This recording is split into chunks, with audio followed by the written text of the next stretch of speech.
Okay, part two.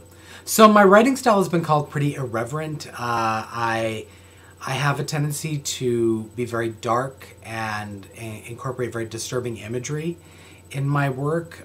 Not so much in the young adult. I mean, although though it is there, um, but in my adult work, and I also write something else um, that young adults should not be reading, or read it for all I care. Frankly, I think that there's an interesting take on the whole young adult thing. You meet young adult authors who really want to make everything separate, who want to say that that the young adult books are what's appropriate for teenagers. Well, I was reading stuff that I was reading the same kind of stuff when I was single digits that I am now, and it hasn't hurt me at all, frankly, because I don't believe words can't hurt you. Now, whether it's appropriate moralistically or not will be, is to be seen, because one of the biggest books and biggest personalities that influenced my writing, and this is going to be disturbing because, well, it's not going to be disturbing because most of you aren't going to know who he is, but it is John Waters, and he's not necessarily known as an author. This is shock value. This is one of his. It's subtitled "A Tasteful Book About Bad Taste." He's the director of movies like Hairspray and Serial Mom and Crybaby, which are pretty well-known films. But back when I was being influenced by him, his underground films were very sort of perverse and disturbing, and starred Divine, who's like a 300-pound drag queen, and lots of kind of disturbing imagery goes on, but ultimately hilarious. What I learned from John Waters is that I will not censor myself when I write. I won't do it. I think that the biggest killer of creativity is censorship. And we're talking about banned books for the last 3 weeks now. And, those books don't get banned because people are censoring themselves as they're writing. They get banned because, you write what you write what comes into your head, and sometimes that's offensive to people, and so be it. The truth is that it's the individual's responsibility to deal with their own prejudices and what bugs them. You know what?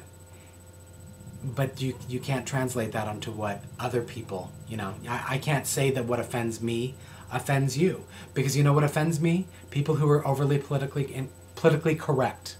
That offends me. People who are disturbed by sexualized imagery and think that it's going to ruin kids. Frankly, because what disturbs me more is, violence and a sort of a desensitization to violence rather than people seeing sex or nudity. What's the thing? What's the point? Anyway,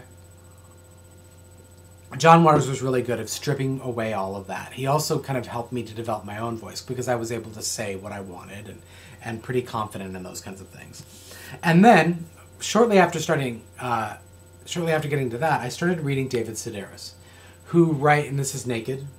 It's one of his memoirs, and he writes humorous personal essays that are absolutely hilarious. And I talked about, I think, one of his other books in my A to Z video, but Augustin Burroughs, who wrote Running with Scissors, is another along that vein. Very much memoirish, but what I learned from them in terms of fiction is an ability to jump into asides. And asides are something that are not all that common or are sometimes frowned upon in fiction, because you tend to want to get to the story, stay in the scene, that kind of thing. I love my asides. I love characters to ramble and be tangential and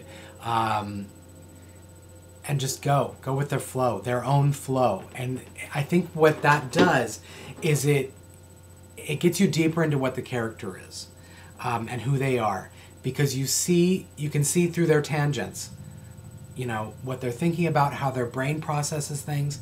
I think what I loved most about Dear Reeves' Bleeding Violet is that she allowed her character to be more tangential. Anyway, There's also an element.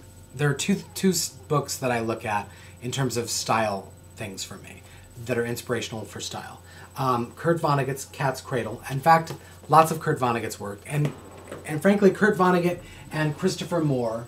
Let me pull like is most well known. A Dirty Job. Christopher Moore won the Quills Award, I guess, or was nominated. Have a lot of things in common in terms of style and structure. They work in a non-linear fashion. Occasionally, they both also drop back into asides, and occasionally use footnotes. I love using footnotes in fiction books. I just love it. Anyway, the other piece, and this is another issue of style, Alexander McCall Smith's #1 Ladies Detective Agency, which seems like it's a cozy sort of mystery kind of a thing. But what it also is a real in-depth look into a character's mind and how she views everything around her. This really influenced my ability to describe stuff and really got me thinking outside of the box in terms of what characters would be looking at during scenes. What would they be describing? And description is a huge thing for me because I like to wrap tone into the description as well. If the book is gritty, then the character is going to be looking at other things. I mean, the character is not going to be looking at flowers sitting on top of a table in a restaurant window if I'm doing a really gritty book. Those same flowers are going to be smashed into a gutter, with a dog peeing on them or something like that. It just changes the way you look at it as a reader because I'm looking at it through a different pair of glasses. And I always have the sunglasses on, frankly, because it's very dark. It has a tendency to be very, very dark. So that's what I pulled for my inspiration books. If you're writing or you aspire to write, I suggest that you compile a list of inspirational books that really help you to get your head in the writing space. Now, I will encourage this. This is a bit of writing advice, and I wish I had something that would just flash this.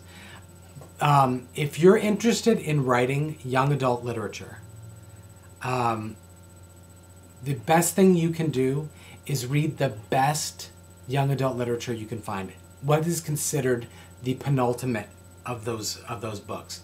When I wrote urban fantasy, I actually did not look at other urban fantasy books as inspiration. I looked at literary fiction, lots of books that were written so extreme. Never Let Me Go by Kazuo Ishiguro is an amazing book. Also, he wrote a book called When We Were Orphans, which takes a look at time and in such a way that it is so lyrical and poetic that it was just beautifully written.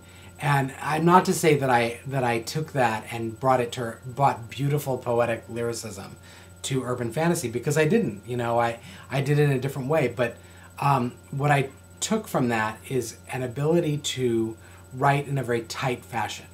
I do not reiterate. I try not to use a lot of he said, she said. In fact, when I can use that same time frame to do what's called a beat in writing, which is sort of an action coupled with a dialogue piece. So I think that's all I'm going to talk about today. I would definitely be interested in your lists, so leave them in the comments. And I'll be talking to you soon. Bye, y'all.